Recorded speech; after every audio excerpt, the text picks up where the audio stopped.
In this video, we're going to talk about language. So by the end of the video, you should be able to define language and demonstrate familiarity with the different components of language.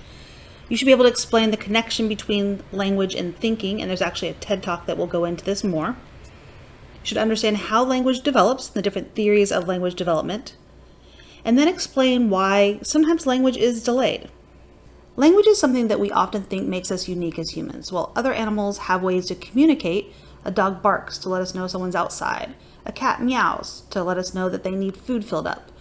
Meerkats, when a predator is approaching, they'll stand up, one of them will stand up and make this little call sound that lets everybody know it's time to go underground. So they communicate, but they don't have the symbols and the set of rules that we have that makes our communication a language. So our language allows us to convey ideas, to communicate with each other. It helps us create a culture. It allows us to be the social beings that we are.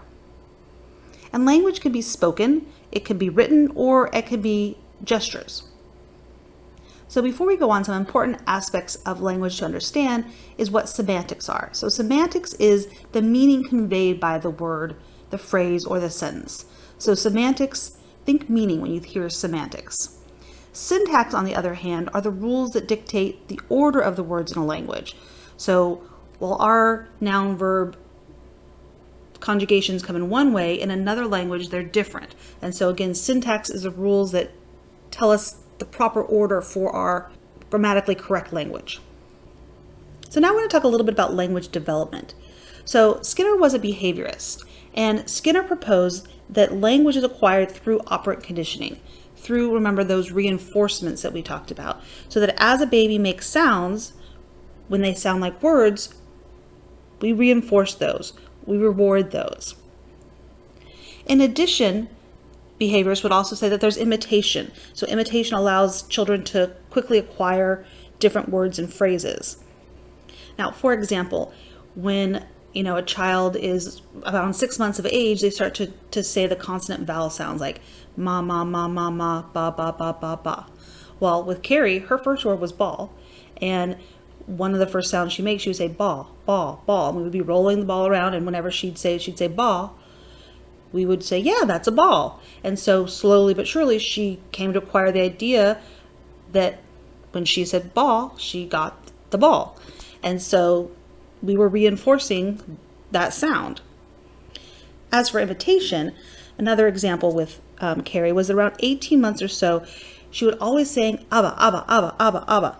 And we didn't know what it meant, except for we knew that she was always reaching for something when she was saying abba, abba, abba. We thought it was I want. And so she would say abba, abba, abba, abba, and she would get rewarded by whatever she was reaching for most of the time. As she got older and started to become more clear, we realized she was saying have it. And it boggled our minds as to why she would actually say that, until someone said, well, she must be imitating you. You must say, do you want to have this? I didn't really think it was true until I went home that night, and then I heard my husband, she was reaching for something and, saying her, have it, have it, have it. And he was like, oh, do you want to have this? And so I realized she was actually imitating what we were saying.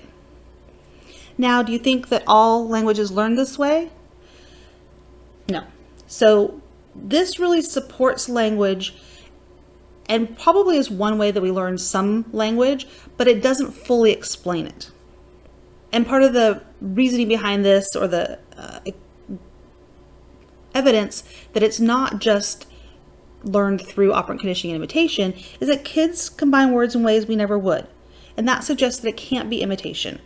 We also don't reward every single sound. So Noam Chomsky proposed the nativist theory that suggests that children have an innate mechanism that allows them to learn language. He reasoned that language was too complex, or grammar was too complex to learn through operant conditioning. And so he proposed that we were born with something called the language acquisition device. And this language acquisition device prepares infants to learn rules of language. And if you think about it, it makes sense, right? Because while we might reinforce certain words, a child says wa, we give them water, they aren't always speaking grammatically correct. And so, but we're rewarding that. And if it was all learned through operant conditioning and rewards, they would never end up learning to speak grammatically correct. And so Chomsky's theory suggests that we have this language acquisition device, and that as long as we have an adequate sampling of language, we will learn the proper grammar for our given language. The support from this theory comes from the idea that newborns are really sensitive to speech sounds. The support from this theory comes from the idea that, or the understanding that newborns are really sensitive to speech sounds. They are drawn to hearing our voices. They especially like that sing-song baby talk that we do. That really helps them see where words start and end. In addition, across cultures and language, there are similar linguistic milestones and patterns. We also have a sensitive period for language acquisition, and we'll talk more about that later on.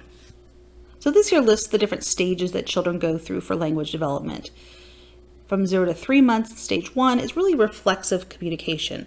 They cry when their diaper's dirty, they might coo when they like something, and that cooing starts closer to 3 months. They're hungry, they cry, so it's very reflexive. It's instinctive, innate. And then we get into the stage 2, or about 3 to 8 months, and this cooing and crying is not just their own needs, but they also are responding to others. So somebody makes a silly face, and they'll make a little coo and they'll smile. So babbling and laughing have started. They start to recognize their names. In stage 3, there's internal or intentional communication. Gestures are commonly used. There's increased social interactions based on these verbalizations. A lot of children say their first word around the age of 12 months, and that's listed here in stage 4. Now, during this time, there's often a lot of frustration. So they can understand pretty much everything you're saying, but they can't get their own wishes across to you. And so that's where we actually taught our children sign language. And so it's called baby sign language. The little hand on there, that means more. And so we did the most with Carrie, taught her this baby sign language. And it was really evident when we were out and about with her mom's group and other friends that had kids the same age. They would get a lot more frustrated because they couldn't tell you what they want. But she had a lot of different signs and could tell us, for the most part, what she wanted that time. We didn't do as much with Tyler and even less with Camille, but it was helpful. And it doesn't keep them from speaking, as some people would say. Now moving into stage 5, we have from 18 to 24 months. They start to do these 2 to 3 word kind of noun verb sentences, simple 2 to 3 word utterances, and then more complex sentences start around the age of 3 to 5 years old. So here are just some ways to support language development. So in infants, respond to those coos and babbles. Let them know that you know that it's making them happy. Establish joint attention. Make eye contact. Use child-directed speech, that baby talk, where you have high-pitched sounds and things are more distinctive. It's very sing-songy. That helps children, infants in particular, learn again where words stop and start. And play social games. Peekaboo, patty cake, all of those different things. With toddlers, play make-believe together. This is when we start talking about development and Piaget's theory. This is when their mind and their imagination is so amazing that, sure, paper towel roll can be a sword. A bed sheet can be a cape. I mean, all of these different things, and make-believe just helps their imagination grow, their language grow. Also, have frequent conversations with them. Talk with your toddlers. The more they talk, the more they hear, the more their language will develop. And I would say with not just toddlers, but with infants, read to them. Talk about books. Point out pictures in the books. Not just reading the words on the page, but pointing out things in the pictures, describing the concepts. Maybe there's lots of colors in the book or lots of shapes in the book. So, and then singing songs, which isn't listed here, but singing songs is also something very important that helps language develop. Of course, not all children develop language normally. So you may remember Jeannie. We talked about her when we talked about case studies. So she was a little girl found in an extremely abusive situation. She was tied to a potty chair and hit anytime she made a sound. So researchers thought with her they might be able to settle the argument of behaviorism versus the nativist theories of language. And they tried to teach her language. So she did learn words. She could string together 2 to 3 words like a toddler can, but she never got past this point. She never could speak with a proper grammar. She definitely settled the idea that there was a sensitive period, and a sensitive period is a developmental stage when learning a certain skill or behavior occurs with ease. But there has to be proper environmental stimuli. So for language, we have a sensitive period. Some people still call it a critical period. We call them critical periods in animals because it's a smaller, definitive timeline. Like the zebrafinch has to learn that language or has to hear that bird song between 20 and 50 days. In humans, it's a little bit longer. But Jeannie was past that sensitive period when they found her. She could still learn words, but she couldn't develop grammar. Of course, there are other language delays in children. My youngest daughter, she was speech delayed. And for the longest time, when she did start speaking, everything she said, she fronted with a duh. So instead of saying bow, she'd say duh. Instead of saying ball, she'd say da ball.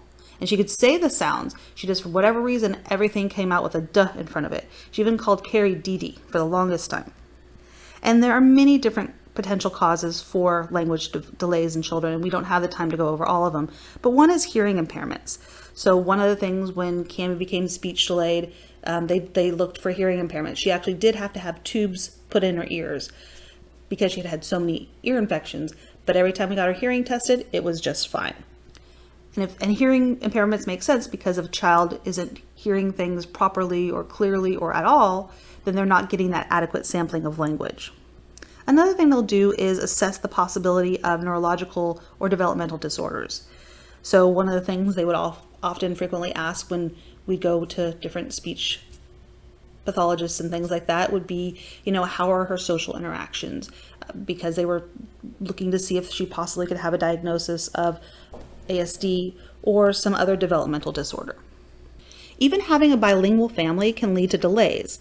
However, these children will often catch up and often surpass their peers that hear only one language in a family. So while sometimes they might be a little delayed, in fact, I had a friend who was concerned because her daughter wasn't speaking as early as Carrie was.